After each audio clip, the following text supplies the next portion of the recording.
Okay, so I want to talk a little bit today about, again, the summertime trading. And what I was mentioning earlier was that it's kind of off and on, meaning that there's going to be days where there's not a whole lot happening. And it's really just a matter of, your main goal should just be on the days where nothing's happening, either, walk away from the computer or patiently wait for those A-plus setups the way JB does. Or use the time to maybe just, develop yourself with reviewing webinars and video lessons and stuff like that. Not everybody is going to be disciplined enough to be able to sit and just look at the screens all day and not feel like you're missing out on trades. And that can often lead to making mistakes. You're seeing something move and then you're like, oh, well, it's the only thing moving. And then you kind of jump in late. And especially when there's low volume, the moves don't follow through as much. And that's kind of where I found MGT was being tricky, is it just wasn't really following through on any of these moves. Now, granted, I did actually have some good reads on this. I did actually have some ideas that this wasn't going to break out prematurely. It looked like it was going to reject, and it did. And then I had the idea that I might put a lower high in here, which it did.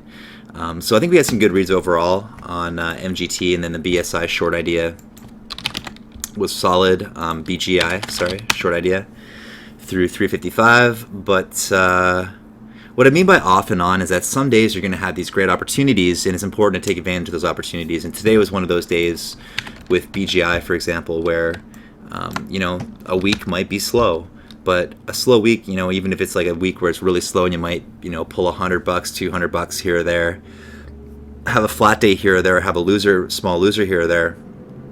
But when you get an opportunity like BGI, for example, you can really kind of knock it out of the park. And even if, for example, if you had a $100 winning day on Monday, $100 winning day on Tuesday, and then Wednesday, let's say you broke even, Thursday BGI came up, you nailed a $500 trade on it, and then even let's say Friday you took a small loser, it's still a decent week. You can still put together a nice $600 week or so, fairly low risk, and just rolling with the punches with what the market can give us. But what I mean by off and on, again, is like for early June, things were it was really a smoking month. First half of the month was really big for me, and then as things slowed down, the last week was kind of slow, but it didn't really matter. My whole idea for the last week was kind of like, okay, well, things are slowing down now, so what I really want to do is protect my capital. I want to protect my gains from early June. I don't want to be forcing them and trying to, giving them back, especially in the, summertime trading. So I think the main thing to be focused on right now is, first of all, not chasing anything, just looking for those A-plus setups. Don't get that fear of missing out trading happening. Make sure you stick to your niche. There still were a good handful of plays today, and they were just it just took a little more patience to get there, some good reads on TRCH, good read on BSR. MRNS was that was kind of a solid read. Like I said, it looked like it wanted to break out. The chart looked really good, but as soon as it did break high a day, it just did one spike of volume, and something in the price action was telling me that it just wasn't going to follow through. So I just kind of stayed away from it. I was even thinking about shorting it, but it's just some good reads are still happening around, and it's overall a little bit slower, but there's still money to be made. And guys, if you can survive summertime chop and summertime trading, and stay disciplined and patient through this time, it's really going to pay off for you when we get back into a fast market again, and hopefully late August, September. With that said, though, I don't want you to think that, it's going to be slow and crappy all summer. It's not. There's going to be a lot of good opportunities, but we're just going to be a little more patient to find those plays and to take advantage of them as they come.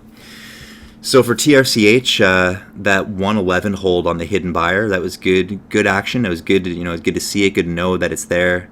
The way I saw this one was basically longs were risking off 110.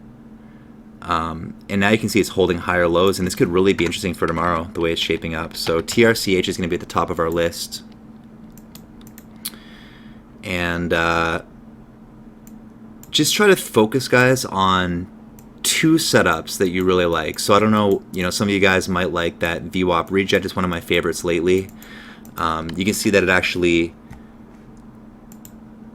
there are times where it doesn't work. Like here, it looked like it was going to be a good one. This is a very typical setup for this VWAP reject. What happens is it gets under VWAP early, so it has a big rip. We fail early. It comes around for a retest and fails, but then it looks like it's going to set up for a cup and handle. And when I see a nice amount of volume come in there and I can see a bunch of buyers come in, I look for it to reject the VWAP and fail from there. And often, a lot of the times, we've seen a pattern like this where it just traps a bunch of longs late day and makes a nice fader. But in this case, I did take it this time. I shorted right into that, and I covered some into 07. And then as soon as it reclaimed 10, I was like, okay, now I need to really be on the defense, and I covered the rest at 12. So I kept myself safe in there, and then I noticed a hidden buyer at 11 and changed my bias to long. So that's how I played TRCH today.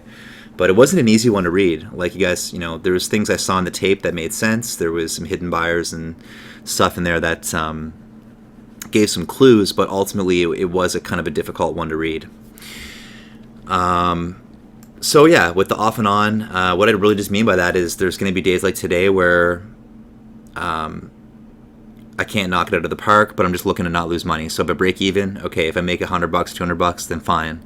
If I lose 100, 200, then fine. But I'm not looking to lose 1,000, and I'm not looking to make 3,000 in a day. I'm just looking to take it day by day. In the summer, I've notoriously, had to adjust. It's been a lot of summers now, and I've always had to make an adjustment in mid-July, except for last year. We had like a multitude of insane runners last year, and it was a very, very active summer. So last year was a bit of an exception. We just had a million low float runners to the extent of like what we saw with BGI. So it was a really exciting summer last summer, and it was actually nice to have this play pop up the other day. But I hope we get more like that. I really do, because those are always good opportunities. And when things are a little slow in the summer, we want to really be taking advantage of those. So just expect things to be a little off and on during your summer trading. Remember, if it's your first summer, it's a challenge. This is a new challenge for you. Remember that you just really need to be patient. Someone reached out to me today, and I hope you don't mind, but instead of answering you over the chat, I'll just answer it over the stream. So he said that like he'll have a few green days and then kind of get sloppy, and that's common. That's something that I've had to fight with in the past a lot before too. Is I used to call it how for the low flow runners, a lot of the time we'll have a 3-day run and then a big fader. Well, I was kind of looking at myself like that. I was like, what, today's day 3, be careful. You had 2 really good days in a row, and then you feel like you have the padding, and then you take unnecessary risk. I think that what I've done is I really, in 2015, I really got myself, got that under control. Near late 2015, I started to really recognize that pattern, that 3 or 4 green days, and then it'd usually result in a slightly larger red day if I wasn't careful. So I started to get myself in the mindset of every day is exactly the same no matter what. So if I made, and then that's basically the attitude I had all through June. So even when I was pulling some pretty decent, pretty good consistency in early June, most days between $1,000 and $2,000 a day, I went into each next day pretending like I hadn't made anything the day before. Like it was just a brand new, fresh, clean slate every single day. And all I was looking to do every day was play low-risk setups with good potential reward outcome. I think that's what you need to do, is just get yourself in the mind frame that, like, doesn't matter if you had 3 winning or 4 winning or 2 losing days in a row. Every day, all you're looking to do is pull a paycheck out of the market by looking for low-risk setups, so areas that you can get yourself involved, that the risk is low and the potential reward outcome is high. And someone mentioned or asked me earlier about winning percentage. I don't really look at winning percentage because, even if I took like 3 or 4 losing trades that were like 3 to 6 cents loss on each, I probably have 2 winning trades that are like 30-cent winners, and I still have like a $600 winning day. So even if my winning percentage in that case was only like 30%, all that matters to me at the end of the day is if I'm making money or not. you know.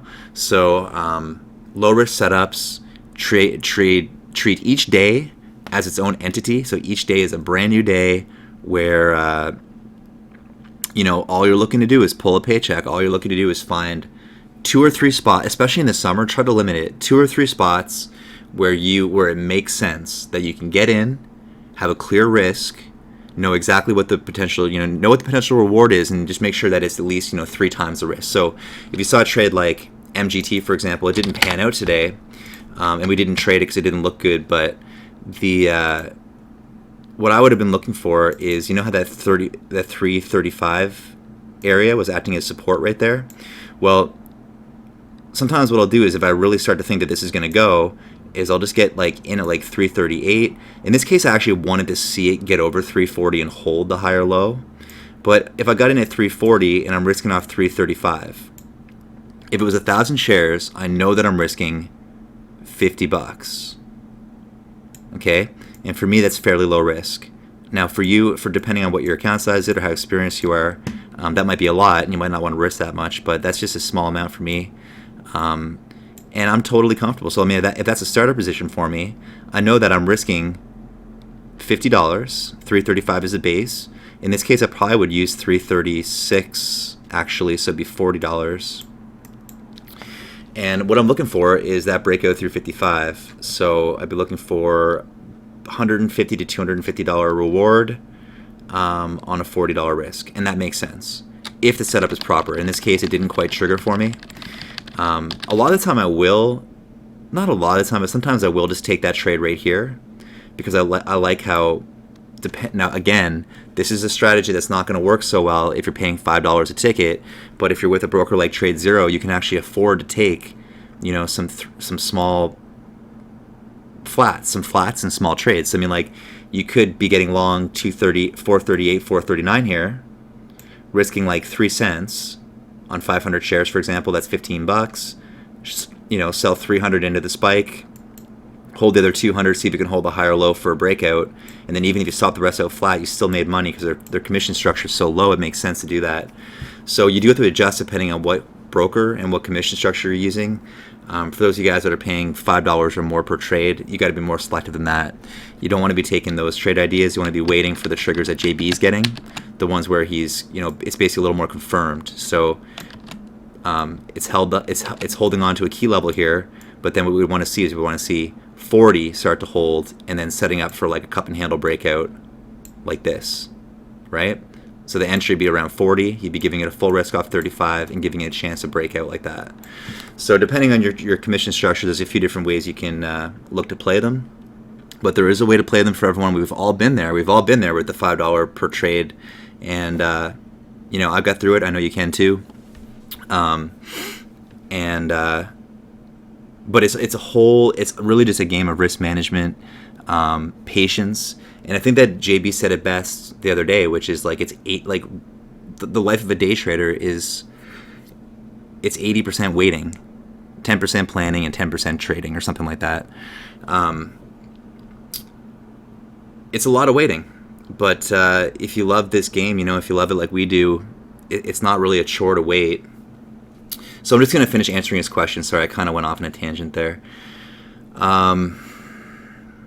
So he has a few green days, and then he gets sloppy. I think that, again, like I said, just for that, just treat each and every day as a brand new day, clean slate, only looking for low risk setups. He said that today he veered away from our usual watch list, so he's trading mostly small caps with us.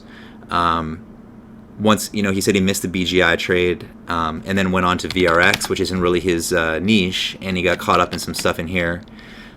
So that's stuff that I've done before too. I used to trade exclusively higher price stuff, but recently I've found that this, I adjust my strategy according to how things are going, and lately I find the small caps are where the money's at for me, so that's where I've been trading. But I like to stick to a niche. I like to stick to a strategy in a niche, and just at all costs, just avoid trying to trade something just because it's moving.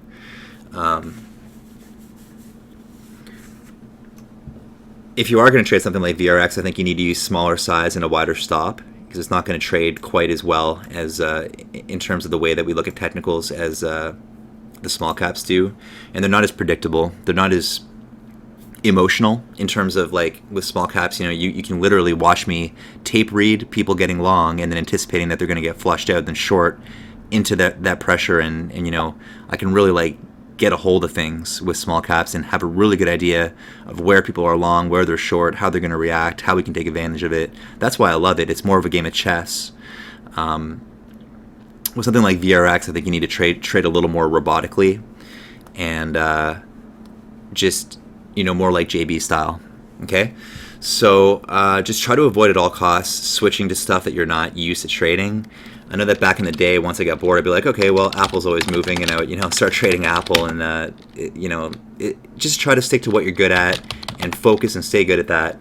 Have a set of rules, so find out what the problem is. For me, a lot of the time, the biggest issue I had was I would make $400 or $500 in the morning, and then I would lose it all back over lunch. And actually, Modern Rock tweeted today the same thing. He said something about not trading between 12 and 3 p.m., which I think is a little excessive, but I saw the tweet and I was like, yes, that's exactly people that have been around for a long time.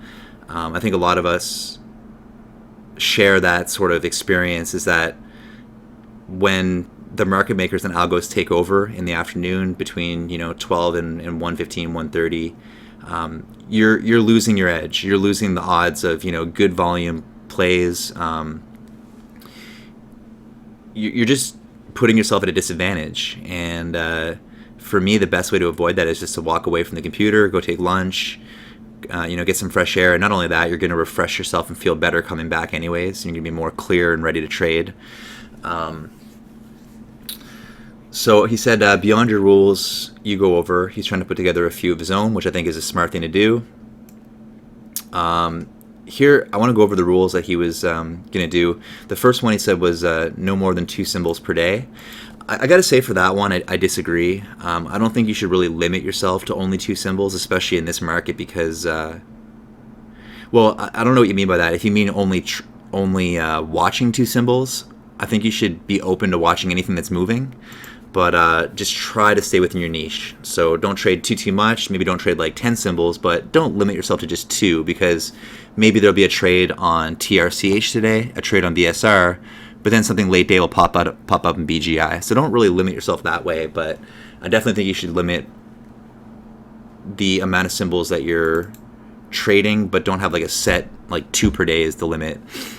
Trade what the market gives you, especially now, in these days, in the middle of July.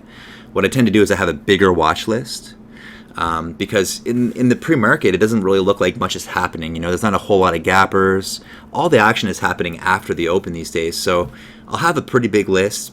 I usually like to have like 5 or 6 main watches pre-market, but I'll have more like 10.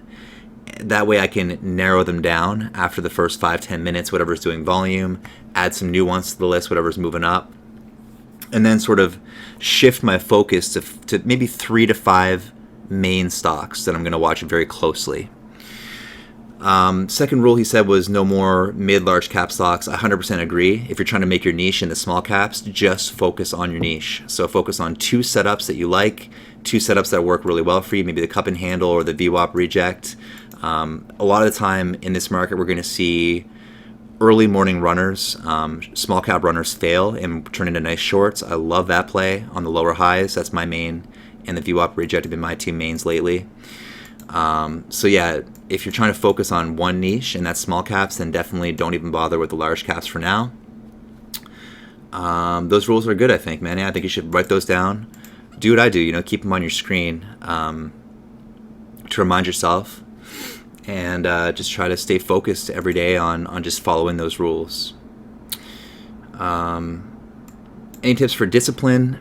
For discipline, I do have some tips. Again, for me, everyone's going to be different. For me, I like to, between 12 and 1 o'clock, take a break, like go to lunch, have a coffee, get outside, fresh air, good food, exercise, all those things that are healthy for the body or healthy for the mind.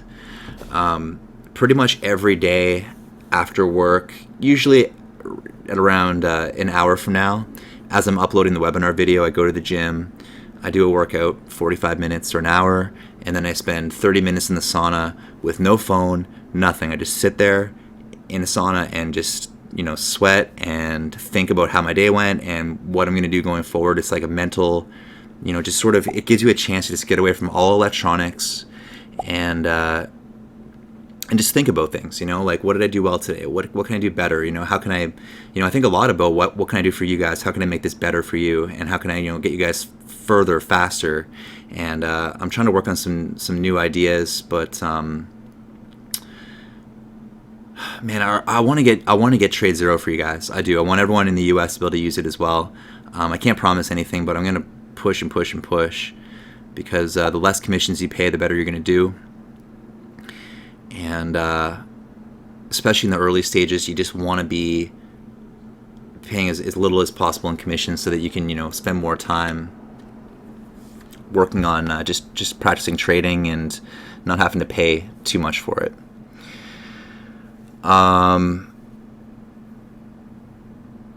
Where was I with that? Yeah, so I think it's important, like healthy body, healthy mind.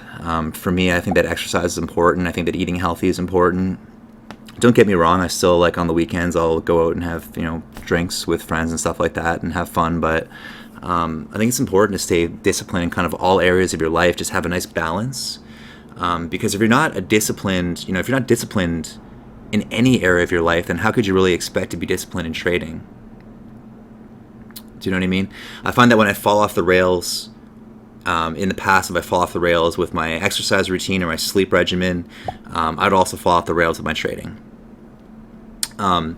So last night, my girlfriend, she had a flight coming in at 11:30. The flight got delayed. It didn't come in. I had to pick her up, and the flight came in actually at just almost before 1 o'clock. I didn't get to sleep before 2:30 a.m. last night, and I think that's why I was a little more risk tolerant on BGI. I didn't trade as well, and I told you guys before to also pay attention a little bit to how you're feeling each day. Do you feel like a winner today? Do you feel like you're in a good mood to trade? Do you feel optimistic about the day? Or do you feel negative about the day? Do you feel, unsure?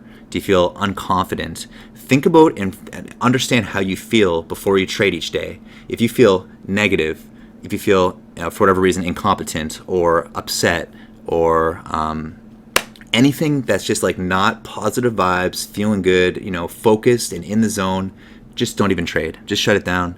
Forget it.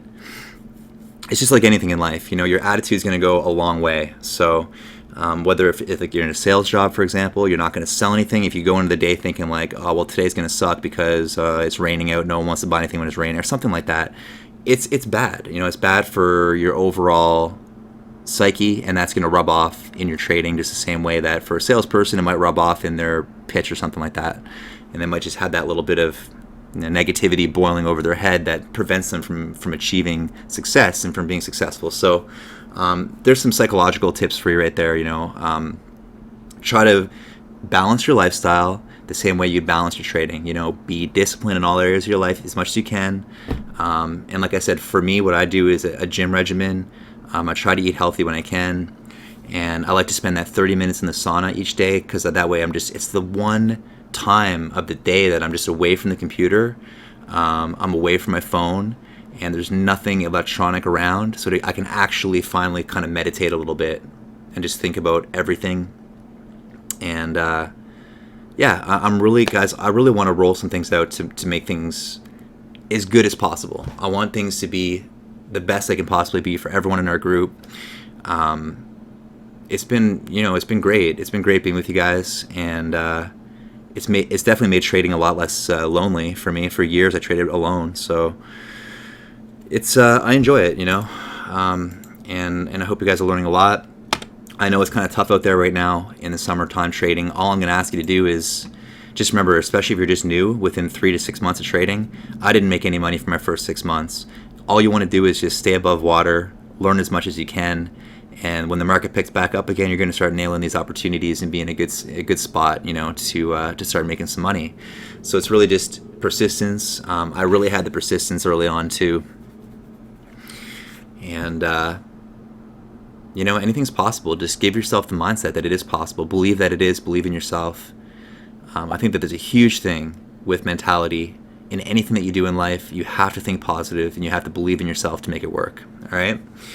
So I hope you guys don't mind. I went off on a huge tangent there, but these are all things that I live by. These are all things that I think are really important to live a happy life and to be a good trader. So just a few things to keep in mind, and other than that, like to the guy that was speaking with me about his trading rules, I think that I've recorded this webinar, so just review it, take all those things into consideration. Just remember, each and every day is a brand new day. Most traders have, like, in a month, even really good traders usually have a few losing days a month. The key, and like as you guys see with my daily P&Ls that I show you, the key is just keeping those small as possible. So as long as you're really limiting your losses, you're making your trade plans solid, so that you know that you're not going to risk more than X amount of dollars on each trade, and you have your daily loss limit. It's all about risk management. And if your average winning day is $200 to $400 and your average losing day is $100, you're going to make money, as long as you're profitable 4 out of like 6 days, or 7 days. Like you're going to do well. Just takes a little time to get there, and there's a huge learning curve along the way. I think that this live stream, the chat room, everything that we do, the daily webinars, accelerates you like way faster than I could ever get through that learning curve. So just remember, you're on a road, you're on a path, it's a journey, it's a marathon, and it takes a little time to get there, but I see a lot of potential in this group, and just let me know if there's anything else that I can do to help you guys.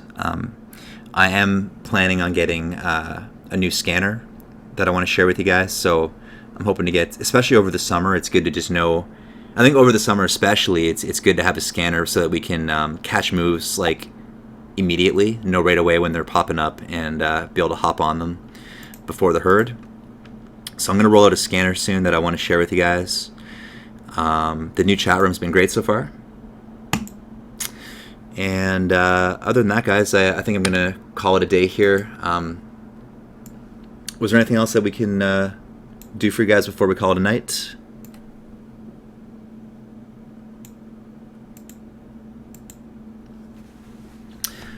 And yeah, like I said, I'm going to work hard to get Trade Zero. And some people are thinking about switching over, and I will give you some very honest feedback once I'm using it. So far, obviously, the only feedback I've been able to give is the feedback I've gotten from other people in our group, which has been really good. And the commission structure is just phenomenal. And then you mix that with center point vision clearing and a good platform, and I can't see any downside to it. So I'm really looking forward to getting that geared up. Won't be missing any more short plays. And yeah, it looks good. So yeah, you're very welcome for that anytime, man. I'm always happy to help. Guys, have a good night. I'm gonna head off to the gym now. The webinar will be up on the website tonight for review. Take a listen over it again, and just kind of think about taking the big picture, and just think about each day individually, and take it one day at a time. I think we have some good days ahead of us, guys. All right, guys, have a great night. We will see you tomorrow morning. Cheers.